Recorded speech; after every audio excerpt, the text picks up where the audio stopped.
Resume tips and tricks. तो मेरे channel को सब्सक्राइब कर लो और जितना हो सकता है इस बेल आइकन को बजा मारो। गुड इवनिंग फ्रेंड्स, ये जय मल्होत्रा लाइफ हैक्स में आप सबका स्वागत करता है। और आज की वीडियो हमारी इस पर बेस्ड है कि हम अपना रेज्यूमे या करिकुलम विटे या रेज्यूमे कैसे प्रिपेयर करें। इन तीनों को आप किसी भी तरीके से नाम ले सकते हैं, लेकिन इन तीनों का मतलब एक ही होता है। जो आज की वीडियो है मैं इसमें आपको ये बताने वाला हूं कि ऐसी कौन सी ट्रिक्स हैं कि जिससे आप अपने रिज्यूमो को दूसरों के कंपैरिजन में हाईलाइट कर सकेंगे। क्योंकि आप जानते ही हैं लॉकडाउन का फेज अब ऑलमोस्ट खत्म होने वाला है, और इन केस खत्म नहीं भी होता है तो ये ट्रिक तब भी काम आएगी, क्योंकि लॉकडाउन के बाद अब जॉब्स की कमी होने वाली है और जहां भी आप अप्लाई करेंगे वहां पे आपको अपने स्किल्स को हाईलाइट करना बहुत जरूरी है। आज की वीडियो को अगर सब आप ध्यान से देखिएगा। और आज की वीडियो शुरू करने से पहले मेरी आप सबसे यही रिक्वेस्ट है कि आप मेरी वीडियो को देख जरूर रहे हैं, तो इसके लिए एक चीज आपसे सबसे रिक्वेस्ट है कि पेन और पेपर ले आइए, क्योंकि ये ट्रिक्स आपको बार बार आपको वीडियो प्ले करने से अच्छा है कि आप उसको लिख लें, तो आपको लिखने के बाद बहुत ध्यान रहेंगी। और ऐसी मैं आपको 10 ट्रिक्स बताने वाला हूं कि जिसमें आपको बहुत बेनिफिट होने वाला है। आप जैसे कि जानते हैं कि हमारे बेसिकली इंटरव्यूज 2 टाइप के होते हैं। एक होते हैं वॉक इन, जहां आपको ये पता होता है कि न्यूज़पेपर में आपको कहीं भी ऐड आता है या आपको कोई भी फ्रेंड आपको सजेस्ट करता है कि भैया मेरे यहाँ पे वॉक इन इंटरव्यूज चल रहे हैं, आप अप्लाई कर सकते हैं। तो आप डायरेक्टली वहां पे जाते हैं, अपना रिज्यूमे लेके जाते हैं, सेम डे में आपका इंटरव्यू हो जाता है। देन आपको मे भी पता लग जाता है, विद इन 2 और 3 डेज में पता लग जाता है। मोस्ट प्रोबेबली सेम डे ही पता लग जाता है, लेकिन नहीं, अगर नहीं पता लग रहा तो मोस्ट प्रोबेबली 2 या 3 दिन में आपको पता लग जाता है कि आप वहां पे शॉर्टलिस्ट हुए कि नहीं। और दूसरा होता है आपका ऑनलाइन एप्लीकेशन, जिसमें आप अपना सीवी भेजते हैं, अपने आप स्किल्स को हाईलाइट करते हैं, ताकि जो आपका इंटरव्यू लेने वाला है वो आपको शॉर्टलिस्ट कर सके। क्योंकि कंपटीशन बहुत ज्यादा है और इस कंपटीशन में आप जैसे भी कहीं अपने आप को सबसे बेस्ट दिखाना बहुत जरूरी है। इसीलिए यही टिप्स एंड ट्रिक्स हैं जिसको आप नोट डाउन करें और इस कॉपी पेंसिल को लाके प्लीज इसे लिखना चालू करें, क्योंकि ये बहुत ही हेल्पफुल आपको होने वाली है। जैसे कि आप जानते हैं, थोड़े दिन पहले ही मैंने एक वीडियो अपलोड की थी जिसमें आपको फ्लाई बिग एयरलाइंस के बारे में मैंने बताया था। तो ऐसी एयरलाइंस के बारे में जब मैंने आपको बताया था तो आपने एक चीज पे जरूर ध्यान दिया होगा कि मैंने उसमें आपको एलिजिबिलिटी क्राइटेरिया के बारे में जरूर बताया था। तो एलिजिबिलिटी क्राइटेरिया जो है उसमें एज तो है ही है, लेकिन साथ ही साथ आपकी आउटगोइंग पर्सनैलिटी होनी चाहिए, आप एडेप्टेबल होने चाहिए, और ऐसी ही काफी सारी चीजें होती हैं जो जैसे हमें कहीं ओपनिंग दिखती है और उसमें हम वो पढ़ना स्किप कर जाते हैं। हम ये देखते हैं कि इसमें चलो ठीक है, हमारी एजुकेशनल क्वालिफिकेशन मैच कर रही है, एज मैच कर रही है, तो हम जाके उसमें डायरेक्ट अप्लाई करने बैठ जाते हैं। हम ये नहीं देखते कि उनको बाकी स्किल सेट और क्या चाहिए होता है। कहीं भी अप्लाई करने से पहले आपको ये सबसे बड़ी एक इम्पॉर्टेंट फर्स्ट पॉइंट है कि आपको देखना चाहिए कि उधर क्या एलिजिबिलिटी क्राइटेरिया है, क्या स्किल सेट है, क्या आपको उन्होंने बेसिकली आपसे क्या मांगा है।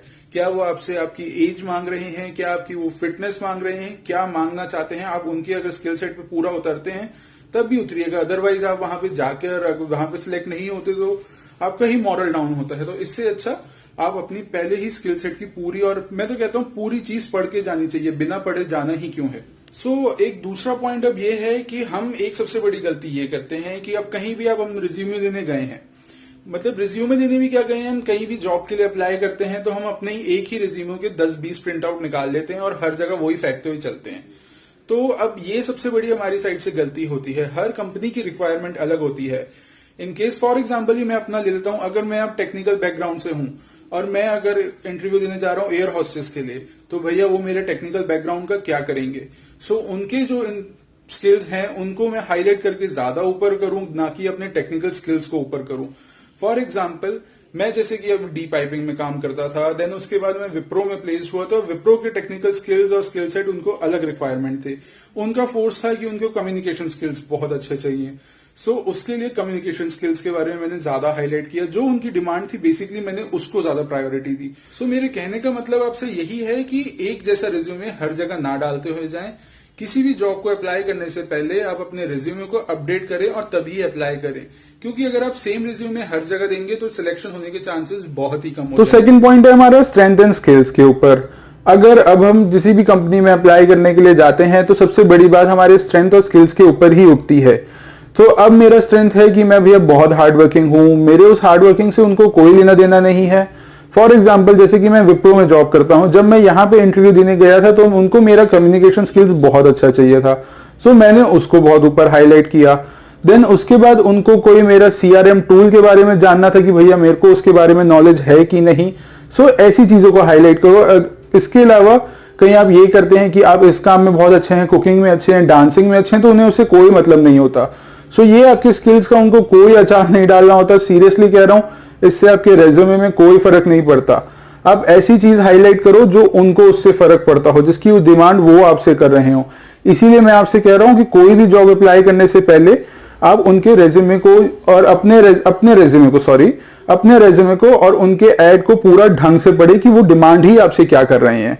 सो अब चलते हैं हम अपने तीसरे पॉइंट की तरफ। तीसरा पॉइंट अब ये है कि आपको आपने ये देखा होगा कि बहुत से लोग अपने रेज्यूमे के साथ अपनी फोटो अटैच करके देते हैं। सो फोटो अटैच करने का एक बहुत बड़ा इंपैक्ट होता है अपने रेज्यूमे के ऊपर।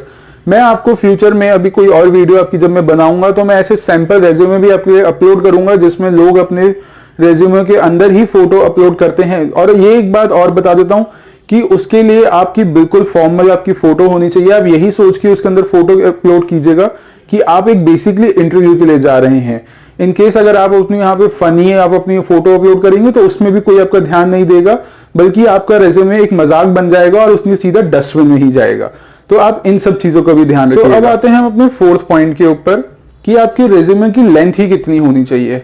अब मैं आपको ये बताता हूं कि अगर आप बहुत ज्यादा एक्सपीरियंस्ड हो और बहुत ज्यादा आप अच्छे हो तो भी मैक्सिमम टू मैक्सिमम आपकी 2 पेज की लेंथ होनी चाहिए, क्योंकि कोई भी आपके इंटरव्यूअर जो आपका इंटरव्यू ले रहा है वो आपके 1 मिनट से या 1.5 मिनट से ज्यादा आपके CV को नहीं पढ़ता, क्योंकि उसको आपसे जानने की ज्यादा चाह होती है एक्सेप्ट आपके CV को पढ़ के। इनकेस अगर उन्होंने आपके CV के पढ़ को ही सिलेक्ट करना होता तो वो आपको कभी इंटरव्यू के लिए नहीं बुलाते।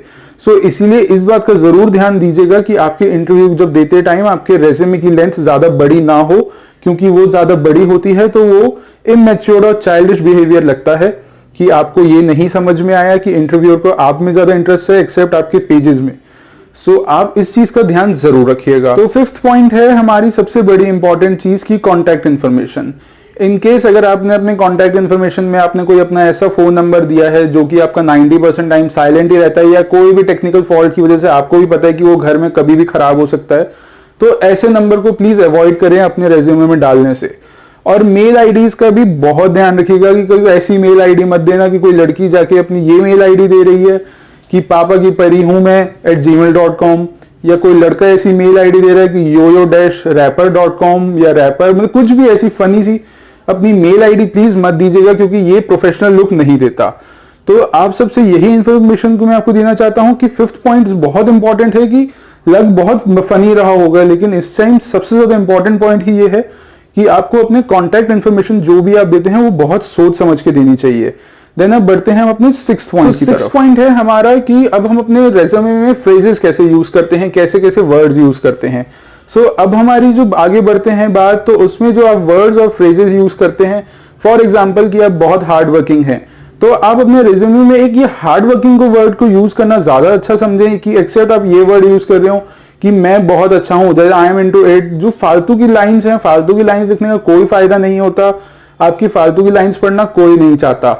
सो मैं आपको अभी भी यही सेम बात कह रहा हूं कि उनको आप में इंटरेस्ट है, आपके रेज्यूमे में इतना ज्यादा नहीं। आपका रेज्यूमे सिर्फ आपकी इमेज दिखा रहा है, लेकिन आप अपने आप को रिप्रेजेंट कैसे करेंगे वो आपको बताना है।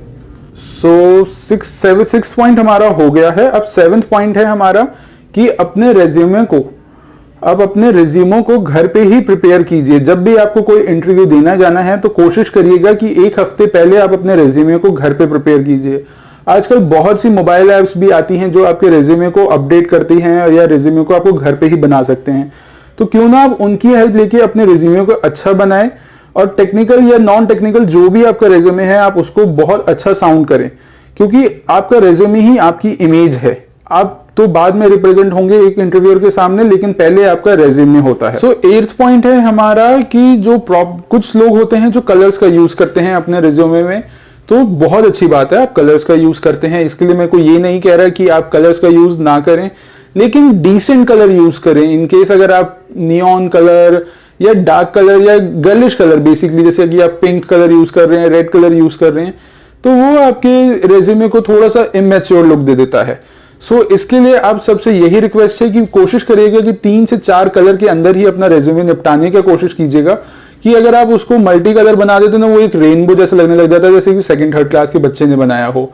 सो आप ये कोशिश कीजिएगा कि जो भी आपका रेज्यूमे हो वो विद इन 3 to 4 कलर्स ही हो मैक्सिमम, इससे ज्यादा कलर्स आप ऑप्शन ना डालने का सोचें, और कलर्स जो भी हो आप वो डिसेंट कलर चूज करने का करिएगा। एक चीज और है साथ ही साथ जिसमें आपको 9th पॉइंट मेरा ये है कि जो आपके स्ट्रेंथ एंड स्किल्स हैं उसको कोशिश कीजिएगा कि आप उसको फ्रंट पेज पे ही हाईलाइट कर सकें, क्योंकि फ्रंट पेज पे आप उसको हाईलाइट करेंगे तो अच्छा रहेगा, क्योंकि कॉन्टैक्ट इन्फॉर्मेशन तो आप उसको नेक्स्ट पेज पे भी हाईलाइट कर सकते हैं।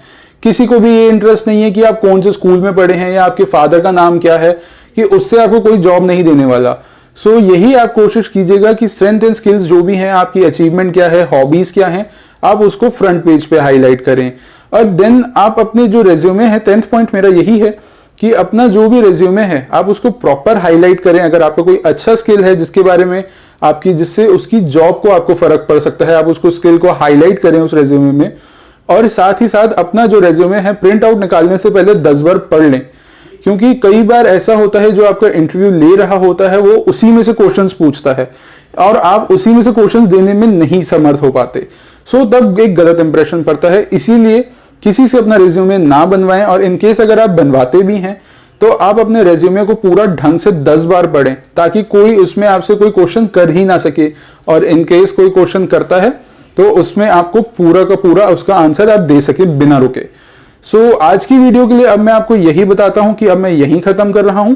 आप सबसे यही रिक्वेस्ट है कि आपने मेरी वीडियो को इतना लास्ट तक देख लिया है तो मेरे इस चैनल को सब्सक्राइब करो, शेयर करो और इस वीडियो को लाइक करो। और इनकेस अगर आपको ये लगता है कि अब भी मेरे एंड से कोई प्रॉब्लम है या मेरे एंड से कोई पॉइंट छूट गया है तो आप इस वीडियो को डिसलाइक भी कर सकते हैं इनकेस कोई प्रॉब्लम है, और कोई पॉइंट छूट गया है तो कमेंट सेक्शन आप ही का है, आप उसको पूरा फिल कीजिएगा। मैं आपसे अब विदा लेता हूं। धन्यवाद।